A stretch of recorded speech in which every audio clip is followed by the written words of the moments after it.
बिस्मिल्लाहिर्रहमानिर्रहीम नहमदुहु व नुसल्ली व नुसल्लिमु अला हबीबिल करीम अम्मा बाद।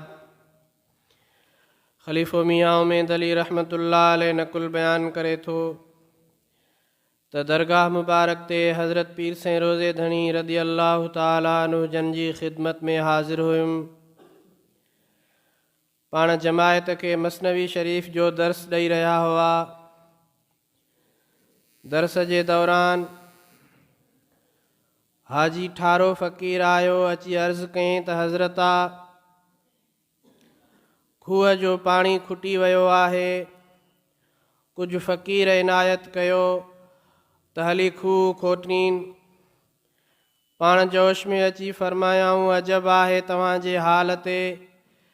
तव्हांखे अल्लाह तबारक व ताला ते एतिरो भरवसो नाहे।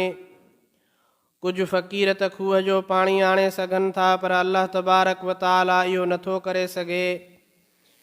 तव्हांखे रुगो बस सोबत में ख़लल ई विझणो हूंदो आहे।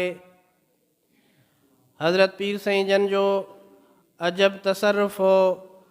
पाण उन वक़्ति अहिड़ी नज़र फरमायाऊं जो खूह जो पाणी तमामु घणो वधी वियो ऐं उन खां पोइ कॾहिं बि उनखे खोटण जी ज़रूरत कोन पई। अॼु ताईं खूह जो पाणी तमामु घणो आहे। अल्लाह तबारक व ताला संदन फयूज़ बरक़ात सां तव्हां असां सभिनी खे फैज़याब फरमाए।